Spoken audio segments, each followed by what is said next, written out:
I remember there were highway patrolmen there in riot gear. That frightened me. I remember you had to go into the woods and you couldn't see the group, so I really didn't know what I was walking into, but I knew I had to do it and I wanted to do it. So I really didn't know what to expect. When I got there, the group was standing around sort of in a circle, preventing the drilling from taking place. In a very orderly manner, we were escorted off the property by twos and threes if we refused to leave. We were given an opportunity to leave, and one by one we refused to go. The only thing I saw was a little elderly woman hitting a policeman with a pine branch because he wouldn't arrest her. And she told him he was going to arrest her and started hitting him with the branch, and he said, "All right, get on the bus." But she wanted to go with the group. The morning that we went out, we all knew that there was a possibility there might be some arrests made that day, so we had to make a decision in our mind how far we would go. We needed a lot of head count that day. We needed bodies there to show support of what we were doing. And I called a couple of my neighbors that were retired and had no idea they'd get involved, and I told them what was going to happen or probably would happen, and that they didn't have to get arrested. They could, just go as far as they wanted. They both said, "What time are you going to pick me up?" The drill truck did come in as we suspected. We walked down through the woods. Actually, part of the time I was scared to death. I didn't know what was going to take place. It was all new. Every day it was a new situation, and you didn't know what was going to take place. So we went down in that. I don't know how many of us it was. They were getting ready to drill, and we all locked arms, made a circle, and they couldn't put the drill down. They called the local police in. They had called the county sheriff, the sheriff's office, and they had to bring officers in, and the local people from Butner were there, the police. In fact, one of the police officers was one of my neighbors, and he came up to me. He said, "Judy," he said, "do you understand what you're doing, and do you want to leave now?" And I said, "I understand what I'm doing, and no, I don't want to leave. I feel like what I'm doing is right." And he said to me, under his breath, "Well, now I'm going to have to arrest you." He says, "I don't want to, but I also want you to know that I appreciate what you're doing and I support what you're doing." So, it was just that situation. The law enforcement were doing what they needed to do, but they also supported what we were doing. It was their home as well. And it was sort of a scary situation. We all locked arms. They could not drill. We were singing, "This Land Is Our Land." We did patriotic songs. And then after the police made their arrest, we had to go with them out. They didn't handcuff us or anything, but they escorted us out of the woods to the paddy wagon. And we all had to get in the vans that they had provided that took us to Oxford to the, I guess it wasn't the courthouse, but anyway, one of the local sheriff's office, and we had to stay in there till they processed all the papers, and they did a little thing on all of us, and then they let us all go. And there were people from Butner out there to transport us home. And I might add, too, that one of our local professionals in Butner called the governor's office while we were over there, because his wife was also involved in this, and he called the governor's office and told them that there had better not be any harm done to any one person during this protest, which I thought was great. Although I knew what was going to happen when we went in, and everybody did. Everybody were prepared to do that. But it was dramatic for some people. I mean, there were people who were crying. I mean, there were people that were upset. And that, I think, stood out as much as anything to me. I was day number 3, the last day. And it was exciting. Yeah, we were willing to put ourselves right down in front of the digging equipment if it was necessary. In some ways, it was an adventure. In other ways, it was a way to say, this is what I believe, this is what I'll do.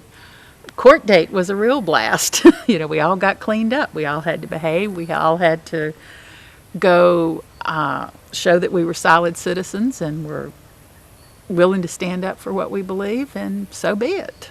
We did. The arresting part was like almost inconsequential. If I was going to have a record for this, it was fine. I didn't care. I really and truly, compared to what this device and its ugly, filthy smoke and horrible toxins, I mean, what's an arrest record compared to the potential poisoning of thousands of people? I just couldn't see that being arrested made any difference whatsoever. I was delighted that worked out, but I was perfectly prepared to carry a mark on my record to stop this. The police were doing their job, and they asked if I really wanted to be arrested, and I said yes. They said if we didn't move out of the way that they would arrest us, and I said so be it. They took us to Oxford, to the jailhouse, and there was an attorney there for us. And I had to promise to the judge I wouldn't do it again. But before I promised, I asked the attorney, do I have to? He said right now, yes. Got a call from the telephone tree saying, we have information that the drilling rig is coming to town today. So I and another person had our location, and we arrived there, which mine was at the old Mead plant there on 56. And we were parked there and just sitting there waiting. It was early in the morning. There was two of us at each station, and my partner wanted to go get a cup of coffee. So I says, okay, you go get a cup of coffee. Well, lo and behold, when she leaves, and I'm sitting there I think I was in a van, who pulls up and stopped right in front of me was Ronald Alligood in his police chief's car, and right behind him was the drilling rig. I thought, oh no, I'm sitting here by myself. This was before cell phones. I mean, they were just coming in. No, we had no cell phones. So, we're just on our hook. Well, the message was, the first one to see this drilling rig is to follow it to wherever it goes. I thought, well, I got to do it. Well, I was following this drilling rig, and I'll be quite frank with you. I was really scared to death. I really was, because I didn't know what I was going to do with that drilling rig by myself. So anyway, I'm following this drilling rig, and it goes down old Highway 75. Well, here comes Audrey and the other cars, and they see me, thank goodness. Well, I keep following this thing, and it pulls off into this field, and then it continues. Well, the police are already there waiting for it. There's another police car. They're already there waiting for it. So I pull up and park. Well, by that time, some other people had arrived too. And we go marching down into the woods. I mean, deep into the woods. And I don't know how this happened, but some other folks were coming from another direction. I don't know how they knew where to go. But I do remember there was some more Butner policemen, and they're members of the community. He says, boy, we sure are glad to see y'all here. This is coming from the police. So we go down there and we link arms. Well, we're not the only ones down there. You've got anchor people from the TV stations. I don't recall any helicopters overhead that day. I don't recall the helicopters. That was the first day. But we've got TV anchor women down there in their high heels and hose, interviewing us. Well, the drilling rig stops, and there's Ron Alligood and a couple more policemen, and we're all around, and we link arms, and we start singing "We Shall Not Be Moved," and and I was linked arms with Molly's husband, the guy from Florida. I can't remember their last name. And a Butner policeman walks up to him and says, "I'm going to ask you to move back." And he says no. So he says, "I'm going to arrest you for," and so he did. And I'm thinking, oh my goodness, this is really happening. This is really happening. And so then he walks up to me and he says, "I'm going to ask you to move back." And I said, I'm not moving. And he says, I'm placing you under arrest. And he leads me off. And they keep doing that for all those people. Well, they've got other policemen that are leading us that have been arrested over to a pickup truck. And I'm not sure where this pickup truck came from, but they load all of us that they can get on this pickup truck to carry us out of the woods. Well, on the way out of the woods, here comes the SWAT team with their helmets and their billy sticks and just marching 2 by 2. They're marching down in those woods 2 by 2. And here you've got a group of maybe 10 or 12, mostly women, with blue jeans and tennis shirts, t-shirts and tennis shoes. You know, and how ridiculous. How ridiculous. So they haul us off out of the woods. So I was standing up looking over the cab of this truck when here comes these troopers marching in, and I couldn't help but say it. And I probably shouldn't have said it, but I said it. I said, "Hey, do y'all think you've got enough men there to take care of us few women?" TV anchor women are sitting there interviewing us in the back of this truck, you know, sticking the microphones in our face and asking us how we feel and why we're doing this and so forth. And they finally drive us out. Well, when we get out of the woods, there they've got a paddy wagon waiting for us. I'd never ridden in a paddy wagon in my life till that day. And so they load us into the paddy wagon, and sure enough, you can't get out. Once they shut the door handle won't open. And from there, they carried us to Oxford and into the county commissioner's chambers and processed us. So that was the day. That was the first day of arrest. They had the streets blocked and police were all over there, and you couldn't get into where we wanted to go, where the drillers were. So I got 15 or 16 people in my van, and we pulled far enough between the two guards to where they couldn't get to us, and we emptied our van and got on our stomach in some places and crawled through the woods until we blocked the rigs. And we just got there as they were pulling out, and we blocked the road. We had a news reporter with us from Greensboro, and she was precious. She came to the woods with a pretty skirt on and nylon hose. And when she left that afternoon, her nylon hose was strings behind her. But she crawled on her stomach through the bottom along with us, and we felt good about it. And, you know, when they told us the second time, move or you go to jail, what do you want to do? We says, we're not going to move, so I guess that means we go to jail. And when we got to jail, the sheriff had us the nicest sandwiches and everything made out in the parking lot. And we went in and signed our own bond and came on home. I don't know how to describe them. I don't think words can really do it. They were young.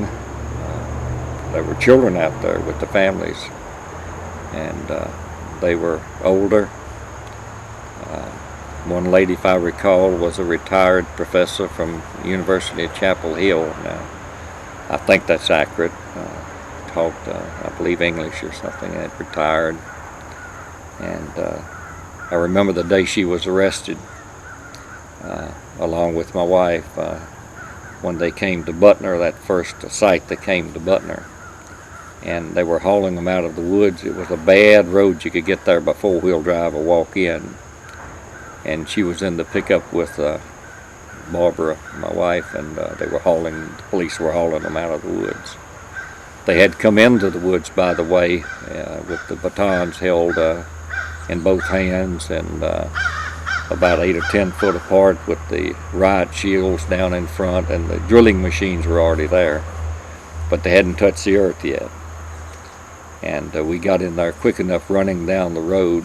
I remember Audrey was kind of leading the pack and right up front, and everybody was running to get down the road, and got under the bit.